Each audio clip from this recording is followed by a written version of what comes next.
Bonjour, notre leçon d'aujourd'hui est sur le repère dans le plan. Donc premièrement, repère dans le plan.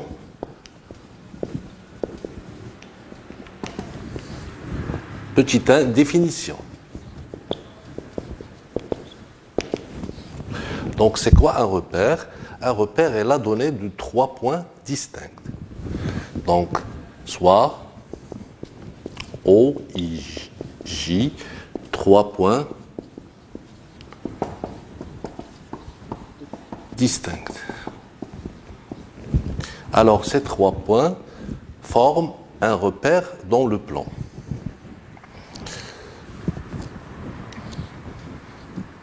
O, I, J. Alors on écrit O, I, J, un repère dans le plan. On peut écrire aussi, O,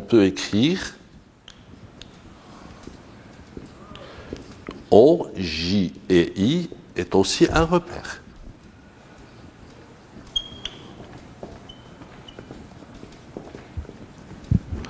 On peut écrire aussi que J, O, I est un autre repère.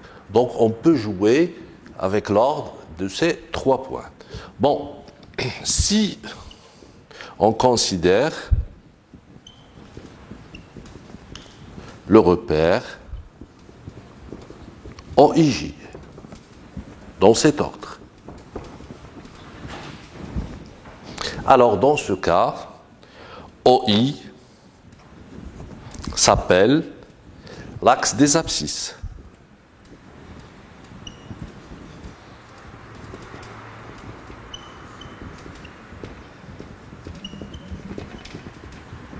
Et OJ s'appelle l'axe des ordonnées.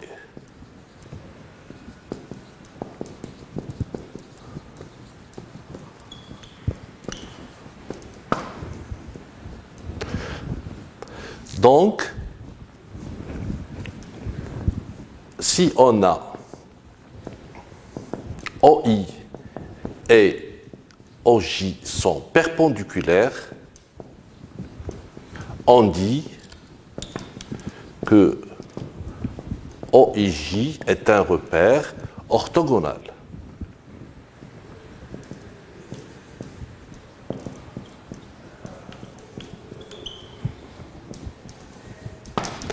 Si OI, la distance OI égale à la distance OJ égale à 1, on dit que le repère OIJ est un repère orthonormé.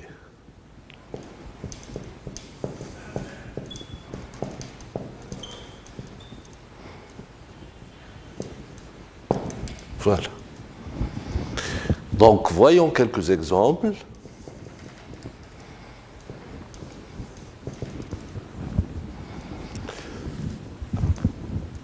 Donc, si on a ces 3 points comme suit,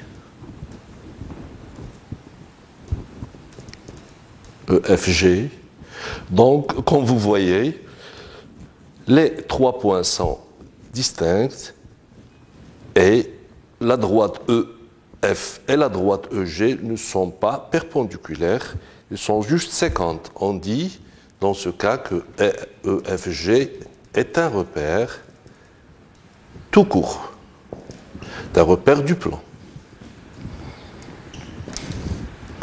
Voyons un autre exemple.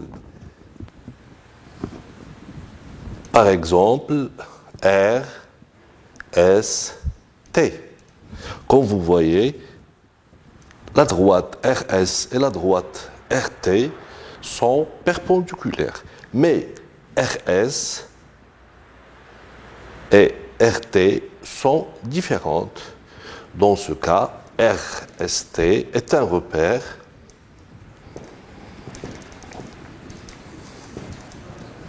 qui est orthogonal.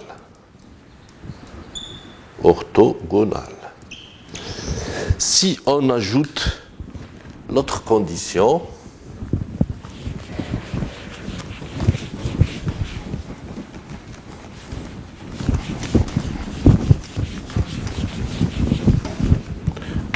donc prenons un troisième exemple.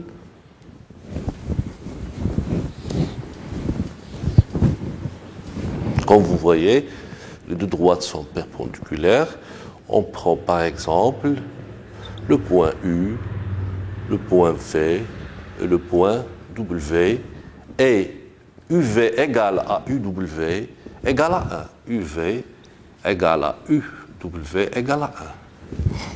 Dans ce cas, le triplet UVW forme un repère qui est orthonormé, est un repère orthonormé. Normé. Très bien. Donc, passons au deuxième paragraphe. On va définir les coordonnées d'un point dans un repère. Donc, coordonnées d'un point dans un repère du plan. Commençons par un petit exemple. Donc, étant donné un repère, par exemple ABC,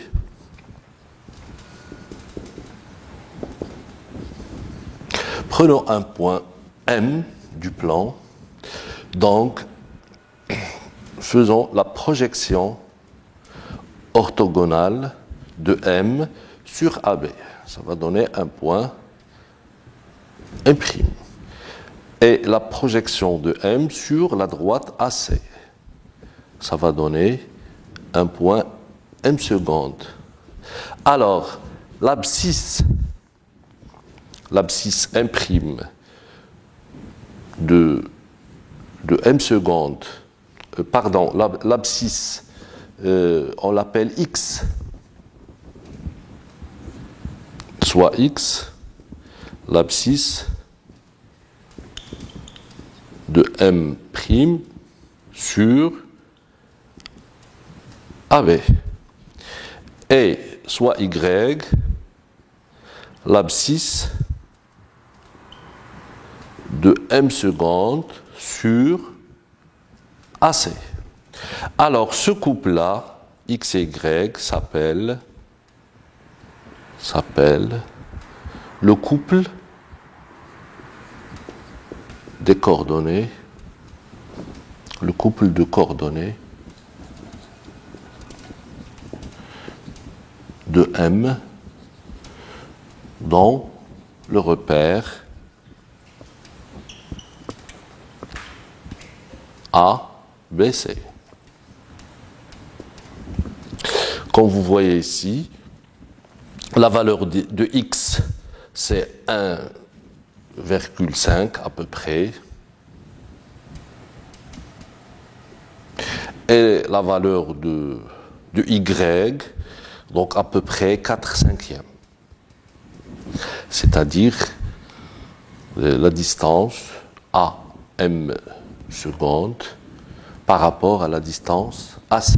C'est à peu près 4/5. Très bien, passons à la définition.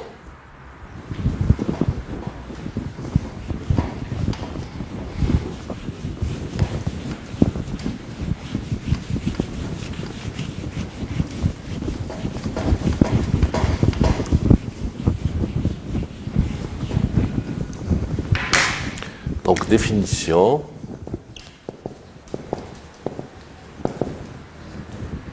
Étant donné un repère orthogonal, soit OJ, un repère orthogonal du plan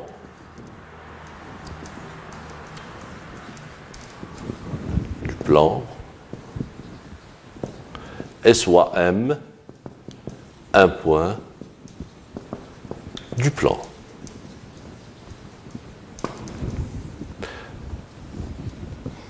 comme l'indique la figure suivante. Donc, comme vous voyez, OIJ est simplement un repère orthogonal et n'est pas orthonormé. Alors, si on fait la projection de M sur OI, on obtient un point M'.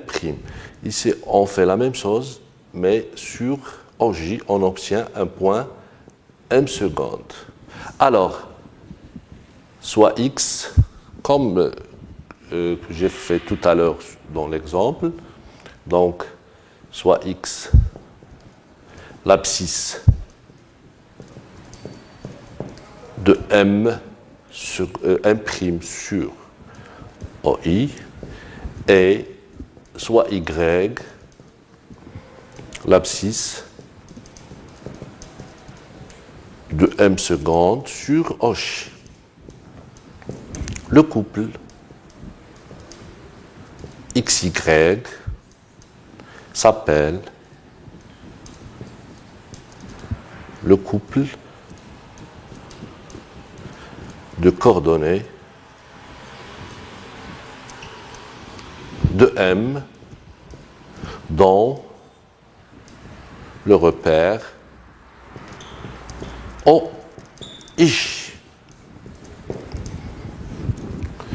Donc voyons quelques cas particuliers.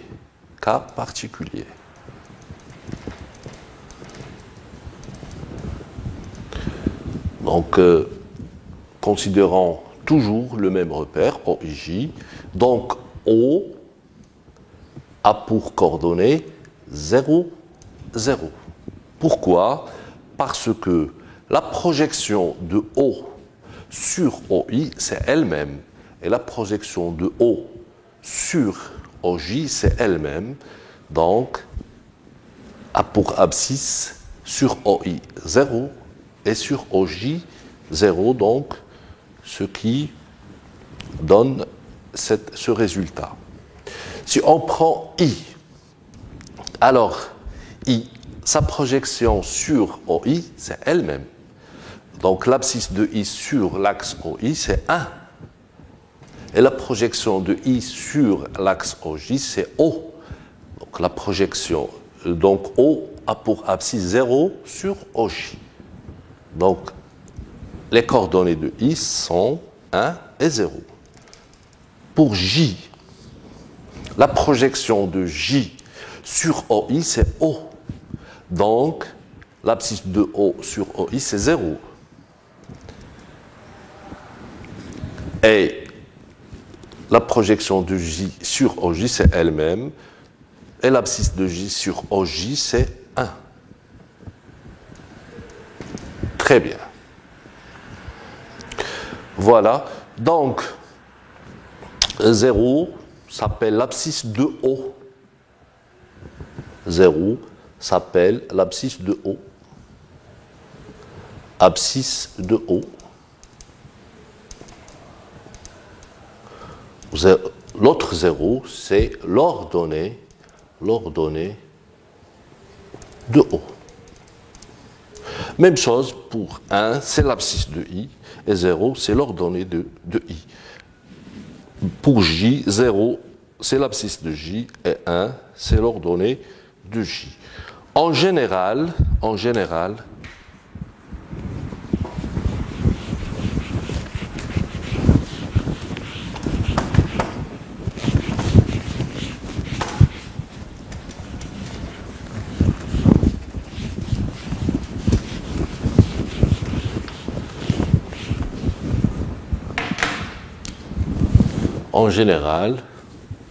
si XY est le couple de coordonnées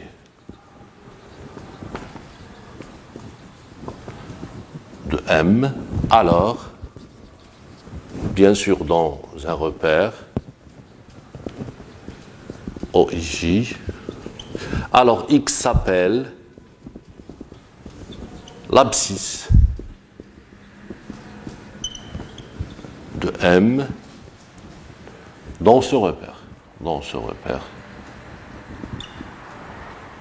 J'insiste sur le repère parce que si on change de repère, bien sûr, le couple de coordonnées va changer.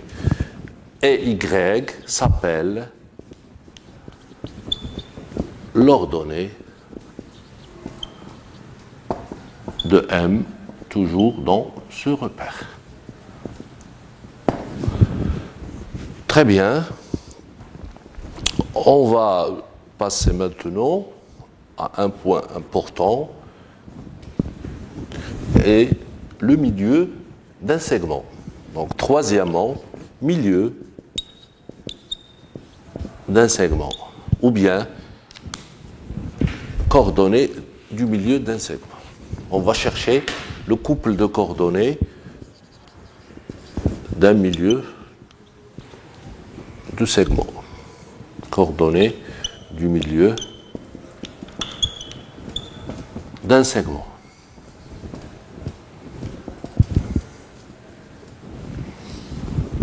Donc, commençons toujours par un petit exemple. Donc, soit A, par exemple, de coordonnées 3, moins 1, et B, de coordonnées moins 5 et 6, bien sûr, dans un repère donné, dans un repère OIJ.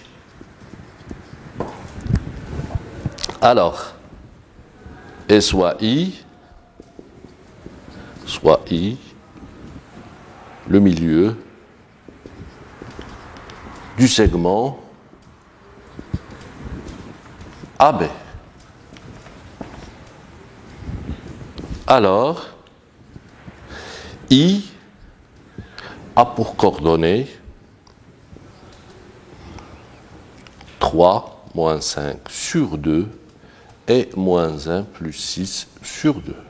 C'est-à-dire, I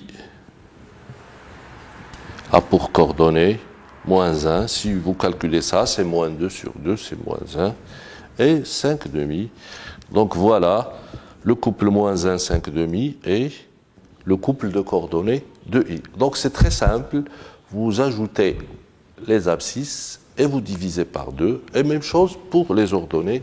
Donc je donne tout de suite la définition.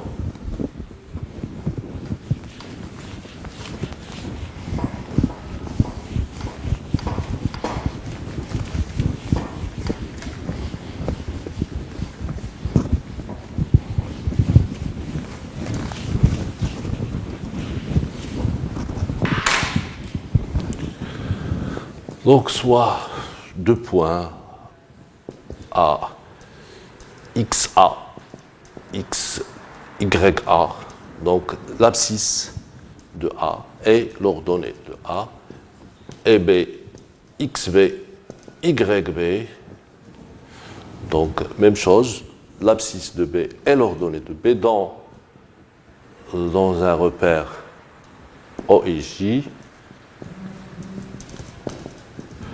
Alors,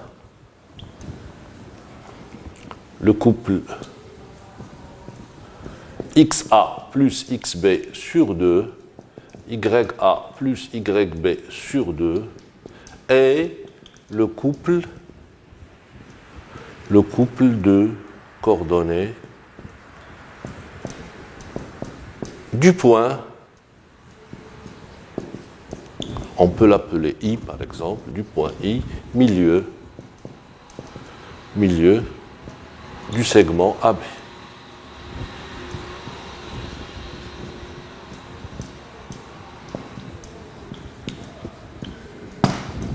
Voilà. Donc passons quatrièmement aux coordonnées d'un vecteur. Coordonnées d'un vecteur. Donc, commençons toujours par un petit exemple. Donc, A, moins 2, 5, B, 3, 1. Alors, le vecteur AB a pour coordonnées. Donc, l'opération est très simple. on commence par le point à droite. Donc les abscisses, on commence par l'abscisse du point à droite, c'est-à-dire 3, moins l'abscisse du point à gauche, c'est-à-dire moins 2. Donc on fait les parenthèses pour éviter les erreurs. Même chose pour les ordonnées, donc 1 moins 5, c'est-à-dire le vecteur AB a pour coordonnées, donc si vous calculez, vous trouvez 5 et moins 4. AB a pour coordonnées 5 et moins 4. Donc la définition, donc soit A, XA, YA et B, XB, YB, toujours dans un repère O et J.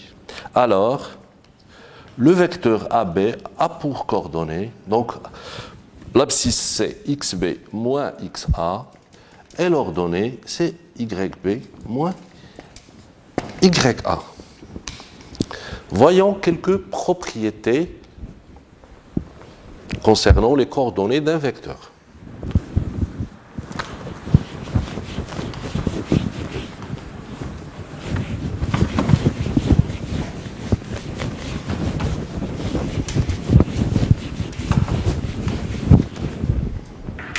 Donc, quelques propriétés. Par exemple, donc on a AB plus CD. Voilà. Donc les coordonnées de la somme de deux vecteurs. Donc c'est XB moins XA. C'est l'abscisse du vecteur AB. On ajoute l'abscisse du vecteur CD, c'est-à-dire XD moins XC. Et après, on fait la même chose avec les ordonnées. Donc, c'est YD, YB moins YA plus YD moins YC.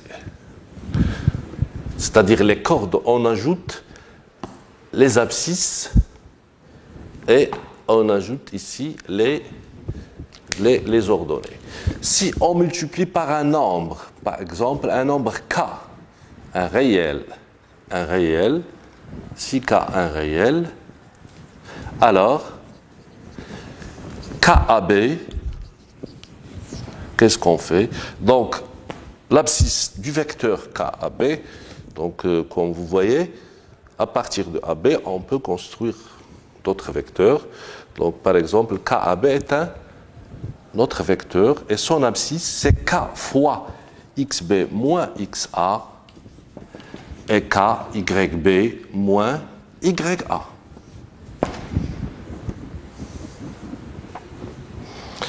Très bien. Donc il nous reste la distance. On va la faire dans la séance prochaine. Merci pour votre attention.